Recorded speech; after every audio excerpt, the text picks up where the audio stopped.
এই চিন্তা ভাবনা থেকে মূলত আমাদের এসপিসি ওয়ার্ল্ড এক্সপ্রেস লিখেছি বেকার যুব সমাজকে কাজে লাগিয়ে ভালো একটা প্ল্যাটফর্ম তৈরি করে বাংলাদেশের প্রযুক্তির সর্বোচ্চ ব্যবহার করে ভালো একটা ইনকাম নিশ্চিত করার লক্ষ্যে এসপিসি আমরা আসলে প্রত্যেকে একটা অ্যান্ড্রয়েড মোবাইল ইউজ করি, কেউ 10,000, কেউ 15,000, কেউ 20,000। মোবাইলটা ইউজ করি শুধু ব্যয় করার জন্য। আমরা কিন্তু এই অ্যান্ড্রয়েড ফোনটাকে কাজে লাগিয়ে কোনো ইনকাম করতে পারি না। আর এসপিসি মনে একটা প্ল্যাটফর্ম, আপনি আপনার মোবাইল আপনার স্মার্টফোনটাকে কাজে লাগিয়ে চাইলে এখান থেকে আনলিমিটেড ইনকাম করতে পারেন। আপনি কত নিতে চান হচ্ছে আপনার উপর নির্ভর করে। যেহেতু আসলে প্রযুক্তি আর প্রযুক্তির প্রতিটা সেন্টেন্সে আপনার খুবই গুরুত্বপূর্ণ। আমরা প্রত্যেকে চেষ্টা করবো যাতে কোনো একটা সেন্টেন্স যেন আমাদের মানে মাইন্ড সেট আপ থেকে ছুটে না যায়। প্রত্যেকে আমরা দয়া করে আমাদের মোবাইল ফোনগুলো সাইলেন্ট অথবা অফ করে দেয়, যাতে কারণ আপনার একটা ফোন আসলে হয়তো আপনার ফোনের কারণে আরেকজনের মোবাইল নষ্ট হয়ে যেতে পারে। আপনি যখন ফোনটা রিসিভ করার বা উঠে যাবেন সেক্ষেত্রে আরেকজনের মোবাইল নষ্ট হয়ে যাবে। আমরা প্রত্যেকেই সকলেই আমরা এই জিনিসটিকে সহযোগিতা করব। আমরা বেশি কথা না বলে সরাসরি কোম্পানির সম্বন্ধে আমরা চেষ্টা করি যে আসলে স্পেসিফিক কি।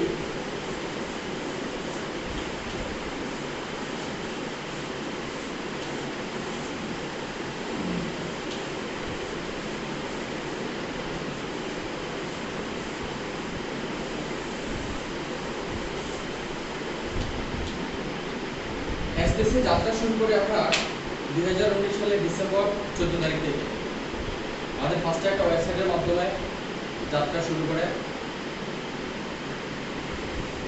এখানে হয়তো আপনার বেশি দিন না, প্রায় 15-16 দিন আমাদের ওয়েবসাইটের মাধ্যমে কাজটা পরিচালিত হয়। তার পরবর্তীতে আমরা অ্যাপসের মাধ্যমে জানুয়ারি 2020 সালের জানুয়ারি 1 তারিখ থেকে আমরা আনুষ্ঠানিকভাবে যাত্রা শুরু করি এবং ঢাকা আপনার সিআর দত্তর কারণ বাজার এয়ারপোর্ট টাওয়ার আমাদের 6তলা ভবনে কোম্পানি অফিস নিয়ে আমাদের যাবতীয় সব কার্যক্রম চালু হয় এবং বাংলাদেশ গভর্নমেন্টে আমাদের যে এসপিসি আপনার কাগজপত্র আমাদের যে মেমোরেন্ডাম 25 ধরনের অনলাইন মেমোরেন্ডামের আবেদন করে বাংলাদেশ গভর্নমেন্টের কাছে আমরা লাইসেন্সের জন্য বাংলাদেশ গভর্নমেন্টের সবগুলো মেমোরেন্ডামের অনুমতি দিয়ে আমাদেরকে এসপিসি বিজনেসের অপরচুনিটি দেয়।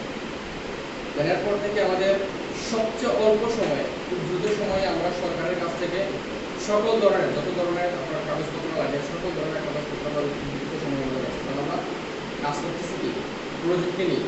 বাংলাদেশ গভর্নমেন্ট চাচ্ছে যে প্রযুক্তিতে যেন বাংলাদেশ ডেভেলপ হয়, এটার জন্য সরকারিভাবে সকল ধরনের আমরা অর্থ সহায়তা বলেন, আমরা প্রশিক্ষণ সহায়তা বলেন, সকল ধরনের সব কিছু নিয়ে আপনাকে সহযোগিতা করতেছি। আমরাও এর ব্যতিক্রম নয়। আমি এসপিসিতে জয়েন করি জানুয়ারি 20 তারিখে। জয়েন করার পর থেকে আমি এই কোম্পানিটাকে 6 মাস অবজার্ভ করি, কারণ এসপিসির যে প্ল্যান মানুষ যখন কাজটা শুরু করে তখন সবটুকুই মনে হয় যে আসলে এটা গেমলিং বিজনেস, হয়তো 2 মাস টিকবে, 3 মাস টিকবে, চলে যাবে। আমিও ব্যতিক্রম না, আমি তো কোম্পানি অনার না, আপনাদের মতো আমি একজন মেম্বার। আমি যখন ফার্স্টে জয়েন করি যখন দেখি যে আমি শুধু যে সব ফার্স্টে জয়েন করি তখন শুধু অনলি একটা জয়েনিং অ্যাপস, আর কিছু ছিল না আমাদের অ্যাপসের মধ্যে, যে ক্লিক করলে 25 সেকেন্ডে 10 টাকা, শুধু আমি এটা দেখে জয়েন করি। 48,000 টাকা দিয়ে 5টা 40টা আইডি নিয়ে আমি কাজ শুরু করি। একটানা 2 মাস অবজার্ভ করি। 2 মাস অবজার্ভ করার পরে দেখলাম যে সবগুলো আইডিতে আমার 500 করে টাকা আসছে। প্রায় মাসের লাস্টের দিন তখন তো আপনার করোনার মহামারী সারা ওয়ার্ল্ড আপনার লকডাউন চলে আসতেছে। এই মুহূর্তে চিন্তা করলাম যে আসলে আদার্স যত ব্যবসা বাণিজ্য আছে সব কিছু স্টপ, একমাত্র যদি অনলাইন বিজনেস চলে। আমার একটা মোটরসাইকেল ছিল, ইনস্ট্যান্ট সিদ্ধান্ত নিয়ে আমি মোটরসাইকেলটা বিক্রি করি, কারণ সময় এবং সুযোগ দুইটা কখনো একসাথে আসে না। আর সুযোগ বুঝে যে সিদ্ধান্ত নিতে পারে সেই কিন্তু গেইনার হয়। আমি ইনস্ট্যান্ট সিদ্ধান্ত নিয়ে মোটরসাইকেল বিক্রি করে আমি ঢাকা যাই। ঢাকা যাওয়ার পরে আমি আরেকটু যাচাই বাছাই করি, করে দেন আমি আরও আইডি করি প্রায় 200 মতো। আমি আরও 2 মাস অবজার্ভ করি, দেখলাম যে না কোম্পানির সব কিছু ঠিক আছে, পেমেন্ট দিচ্ছে এবং সব কিছু ঠিক আছে। লকডাউনের সময় আমাদের অ্যাপসটা প্রায় 1.5 মাসের মতো বন্ধ ছিল। আমাদের ফার্স্টে যে সার্ভারটা আমরা মেনটেন করতাম এটা ছিল চায়না, তারপরে আমেরিকা চেঞ্জ করা হয়েছে। হঠাৎ করে আমেরিকা সরকার যখন ইনস্ট্যান্ট আপনার লকডাউন ঘোষণা করে তখন এই মুহূর্তে আমাদের সার্ভারের কাজটা বন্ধ হয়ে যায়। 2 দিন এটা স্টক ছিল। 2 দিন পরে ওরা প্রত্যেকে অফিস করে ফেলছে আপনার বাসায় অফিস মেনটেন করার পরে তখন আমাদের সার্ভার আবার খুলে দেওয়ার পরে বাংলাদেশে তখন লকডাউন করা শুরু হয় না। প্রায় 10-15 দিন পরে বাংলাদেশ সরকার পুরোপুরি লকডাউন ঘোষণা করে, আমাদের অফিস টফিস সব কিছু বন্ধ হয়ে যায়। দেন তখন আমাদের অ্যাপসেন্টটা চালু ছিল, বাট আমাদের কার্যক্রম বন্ধ ছিল, প্রায় 1.5 মাস বন্ধ থাকে। বন্ধ থাকার পরে তখন আপনার প্রজেক্টের আগ মুহূর্তে কোম্পানি আবার এটা চালু করে, তারপর 5 টাকা করে ফার্স্টে আমাদের দেয়। এভাবে চলে প্রায় 22 দিন।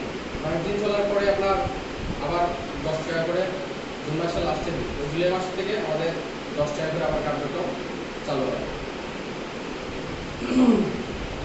দেন এরপর থেকে কোম্পানিতে লকডাউনের সময় যখন আমাদের অ্যাপসের কার্যক্রম বন্ধ ছিল, তখন কোম্পানিকে আমি অবজার্ভ করছি কোম্পানি কিন্তু বসে না। এর মধ্যে আমাদের এয়ার টিকেট, বাসের ticket, mobile recharge, mobile package, mobile banking, প্রায় বেশ কিছু সার্ভিস আমাদের অ্যাপসে যুক্ত হয়েছে। আস্তে আস্তে কোম্পানির প্রতি আমরা ট্রাস্টটা বাড়তে থাকবে। দেন পরবর্তীতে আমি আবার ঢাকা গেলাম, আমার চিটাগাংয়ে একটা টিম ছিল, তখন ম্যানেজমেন্টকে সাথে নিয়ে চিটাগাং ওই প্রোগ্রামে যায়। যাওয়ার পরে তখন ম্যানেজমেন্টের সাথে অর্থগত যখন জড়িত হলাম, একটানা 1 সপ্তাহ খাওয়া দাওয়া ঘুম সব একসাথে। তখন কোম্পানির ভিতরগত কিছু জিনিস আছে যেগুলো একদম ব্যক্তিগত, আসলে এগুলো সব জায়গায় সবসময় সবার সাথে শেয়ার করা যায় না। খুব বেশি ক্লোজ হওয়ার কারণে তখন জিনিসগুলো জানতে পারলাম। আর তখন থেকে মানে কোম্পানির প্রতি যে একটা আত্মবিশ্বাস, এটা 100% বেড়ে গেছে। এরপর থেকে অনেক রকম চ্যালেঞ্জিং এর মুখেও অনেকে বলছে যে ভাই লাইবিলিটি নিবেন, লাইবিলিটি নিব, আপনি কত টাকা ইনভেস্ট করবেন বলেন। এবং অনেকটা চ্যালেঞ্জিং এর মুখেও আমরা লাইবিলিটি নিয়ে পর্যন্ত আইডি করাইছি। বাট এখানেও ছোট্ট একটা শর্ত রাখছি, আপনার তো নাম্বার 1 যেটা হচ্ছে যে আপনার মূল টাকা নিয়ে প্রবলেম, আপনার মূল টাকা পাবেন কিনা, এর ভিতরে কোম্পানি চলে যায় কিনা। আপনি যত টাকা বিনিয়োগ করেন না কেন, আপনার মূল টাকা লাইবিলিটি আমার। শর্ত হচ্ছে আপনার মূল টাকা ওঠার পর থেকে আপনি যা প্রফিট করবেন, প্রফিটের 50% এটা বিভাগ হবে। ওইভাবে মোটামুটি 2-3 জনকে দিয়েছি এবং তারা প্রত্যেকেই টাকা পেয়ে ফার্স্টে যারা 100-200 জনে শুরু করছে, আজকে প্রত্যেকের আপনার 1000+ আইডি আছে, যাদেরকে ওইভাবে চ্যালেঞ্জিং এর মুখে আপনার আইডি করাইছি। আস্তে আস্তে মনে করেন আসলে কোম্পানি নিয়ে যত বেশি রিসার্চ করছি, তত বেশি কোম্পানির প্ল্যান সম্বন্ধে জানছি। ফার্স্টে আমি নিজেও মনে করেন এসপিসি সম্বন্ধে যখন মানুষকে ইনভাইট করতাম, তখন অনেকে নেগেটিভ প্রশ্ন করতো যে কোম্পানি চলে যাবে, বাট তাকে আমার কাছে ওরকম কোনো যুক্তি ছিল না যে কোম্পানি যে রাইট এটা বোঝানোর মতো, তাকে এই যুক্তিটা আমি দেখাইতে পারতাম না। যদিও সিলেটের আমি ঢাকা থেকে জয়েন করি সরাসরি আমাদের যে অ্যাডমিন ডিরেক্টর আপনার অমর ফারুক ভাই, ওনার মাধ্যমে, যার কারণে সিলেটে আমার কোনো অ্যাপ্লাই ছিল না। আর যার মাধ্যমে জয়েন করি উনি হচ্ছে অনলি মোটিভেশনাল। আপনার স্টেজে উঠে পাওয়ারফুল মানে ডায়লগ একটা দিতে পারবে, বাট মার্কেটিং প্ল্যান শো করার মতো ওরকম দক্ষতা নাই বা এটা উনি করেও না। ওনার কাছ থেকে বলতে গেলে বিন্দু মাত্র কোনো সাপোর্ট আমি পাই না। বিশেষ করে একটা মার্কেটিং বা একটা টিমকে ডেভেলপ করার জন্য যত রকম লজিস্টিক সাপোর্ট লাগে, ব্যালেন্স সাপোর্ট থেকে শুরু করে বিন্দু মাত্র কোনো সাপোর্ট পাই নাই।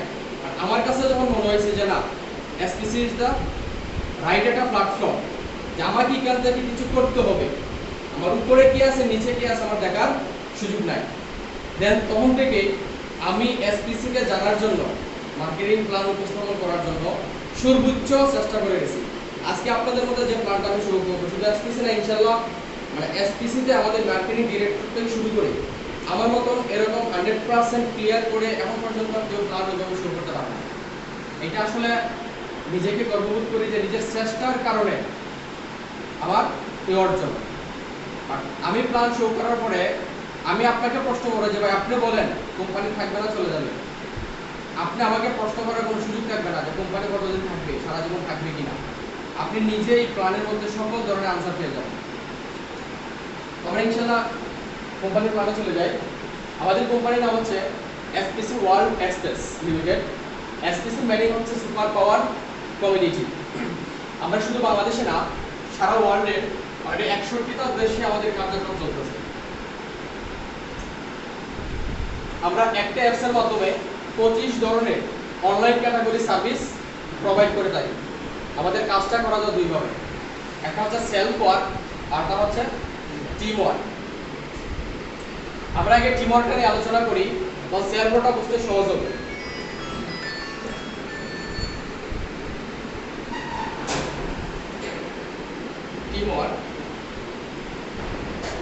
টিমওয়ার্কের কাজ আমাদের এখানে রেজিস্ট্রেশন ফি হচ্ছে 1200 ইউনিট,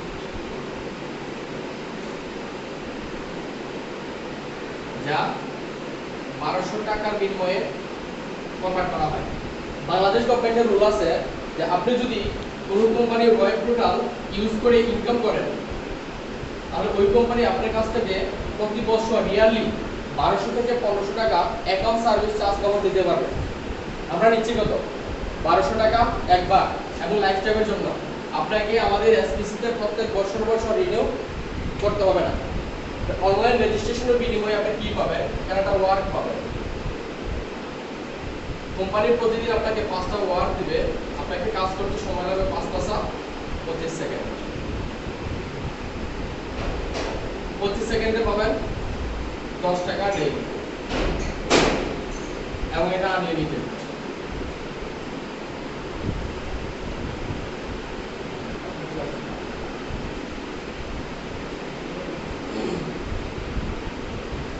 টাকা রেজিস্ট্রেশনের বিনিময়ে আপনি পাবেন ওয়ার্ক। কোম্পানি প্রতিদিন 5টা ওয়ার্ক দিবে, আপনার কাজ করতে সময় লাগবে 25 সেকেন্ড। 25 সেকেন্ডে পাবেন 10 টাকা ডেইলি এবং এটা আনলিমিটেড। আমাদের শুক্র শনি রবি কোনো বন্ধ নাই। পরবর্তী কাজ কি? আমাদের এই কাজটাকে দ্রুতগতিতে ত্বরান্বিত করার জন্য, মানুষের দোরগোড়ায় পৌঁছে দেওয়ার জন্য আমাদের এখানে নেটওয়ার্কিং সিস্টেমটাকে অ্যাপ্লাই করা হয়েছে। নেটওয়ার্কিংটা হচ্ছে ইন্টারন্যাশনাল একটা মাল্টি লেভেল মার্কেটিং সিস্টেম। এটা আসলে কে কোন সেন্সে ইউজ করে, আমরা হয়তো এইটি দেখলে অনেকে মনে করি ও এটাতে এমএলএম, এরকম একটা ট্রি দেখলে মনে করি কি এটা তো এমএলএম। আসলে আমরা তো সবাই মানুষ, আর মানুষের মধ্যে কি বালাবাদ আছে না?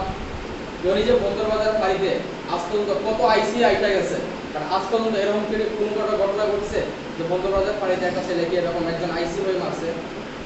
আপনার আকবর যে সময় ফার্স্টে এখানে জয়েন করে তখন তার সাথে আমার পরিচয় হয়েছে। তখন তার একটা ডায়লগ ছিল, যদিও ল্যাঙ্গুয়েজটা বাজে বাট এরপরও বলা লাগে যে ব্যবসার কাতার দাম লেগাইছি, সিলভার বলতে যদি শরম করে তাহলে তো টাকা আসবে না। আইসি একটা পোস্ট, এটা কিন্তু অনেক বড়, বাট তার চেয়ারটাকে কিসের সাথে তুলনা করছে? তার কাছ থেকে জনগণে কি আশা করবে? ভালো কিছু। তার দ্বারা কিন্তু এটা স্বাভাবিক, অস্বাভাবিক কিছু না। আমাদের সমাজে অনেকে আছে অনেক চুরি ডাকাতি অনেক কিছু করে, আবার এই সমাজে অনেক মানুষ আছে যাদের ক্ষতিগ্রস্ত হয় তাদেরকে আবার অর্থ সহায়তা বিভিন্নভাবে করে। আমরা চিন্তা হবে যে আসলে মাল্টি লেভেল মার্কেটিং সিস্টেমটাকে কে কোন সেন্সে, কে কোন থিংকিং এ এটাকে কাজে লাগায়। আমরা এখানে নেটওয়ার্কিং সিস্টেমটাকে অ্যাড করছি আমাদের ইউনি লেভেল সিস্টেম। এখানে আপনার বাইনারি না জেনারেশন। আপনি যদি কাউকে রেফার করেন তাহলে ইনস্ট্যান্ট রেফার বিল পাবেন 400 টাকা। যেহেতু আমাদের একটা জেনারেশন, আপনার জেনারেশন পাবেন আরো 100 টাকা, 500 টাকা। আপনার তিনজনের কাছ থেকে পাবেন 3 × 5 = 1500 টাকা। পরবর্তীতে তারা যখন প্রত্যেকে আবার 3টা করে রেফার করবে, অথবা আপনি তাদেরকে দিতে পারেন, এটা হবে আপনার জন্য সেকেন্ড জেনারেশন। সেকেন্ড জেনারেশন আপনি পাবেন 50 টাকা করে 9 জন থেকে 450 টাকা। এই কাজটা কমপ্লিট হওয়ার পরে কোম্পানি বলে যে আপনার রেডিটা হয়ে যাবে রয়্যাল ক্লাব মেম্বার, যা কোম্পানির গ্লোবাল সেলসে 20% প্রফিট শেয়ার করবেন প্রতিদিন, যেটা 20 টাকা থেকে সর্বোচ্চ 250 টাকা পর্যন্ত ডেইলি এবং এটা আনলিমিটেড। এখন আপনার টিমে যদি আজ কোনো কাজ নাও হয়, বাট এরপরও কোম্পানিতে সারা ওয়ার্ল্ডে গ্লোবাল এটা সেলস করতেছে, ওই সেলসের প্রফিট শেয়ার 20% আপনি প্রতিদিন পাবেন। আপনার রয়্যাল রিসেল তারা কি চাইবে না যে আমরা রয়্যাল হই? প্রত্যেকে তো চাই উপরে দিকে উঠতে, যে কোনো ভাবে এদিকে 100, এদিকে 100, এদিকে 100, 3 লিঙ্গে 300 হলে আপনার উপরে এডিট হয়ে যাবে 1 স্টার। 1 স্টার হলে আপনার কোম্পানির গ্লোবাল সেলসের প্রফিট শেয়ার পাবেন 70% মান্থলি, যা এই মাসে যারা 1 স্টার ছিল তারা 10,095 টাকা বিল পাইছে। এবং আপনি এখানে একটা ট্যুর পাবেন, ইন্ডিয়া সিকিম ট্যুর, যা 5 দিন 6 রাত অ্যাকুমুলেটেড পাবে 100 সহ, এখানে আরো 500 হলে বা 600, এদিকে 600, এদিকে 600, 318 হলে আপনার উপরে আইডেন্টি হয়ে যাবে 2 স্টার। 2 স্টার হলে আপনার কোম্পানি গ্লোবাল সেলসে প্রফিট শেয়ার পাবেন 15% এবং নেপাল ট্যুর বাই বিমান 5 দিন 6 রাত। ওইভাবে আমাদের 7টা ব্যাপার র‍্যাঙ্ক আছে, 15,000, 15,000, 15,000, 3,45,000 হলে একটা 7 স্টার। 7 স্টার হলে আপনার কোম্পানি গ্লোবাল সেলসে প্রফিট শেয়ার পাবেন 2.5% মান্থলি এবং 25 লাখ টাকা কার পাবেন, যা বর্তমানে 29,40,000 টাকা 2017 মডেলের এলিয়ন স্যামসাং ভার্সন গাড়ি দেওয়া হচ্ছে। এটা হচ্ছে আমাদের টি1। সেল বোর্ডটা কি আমরা একটু দেখি।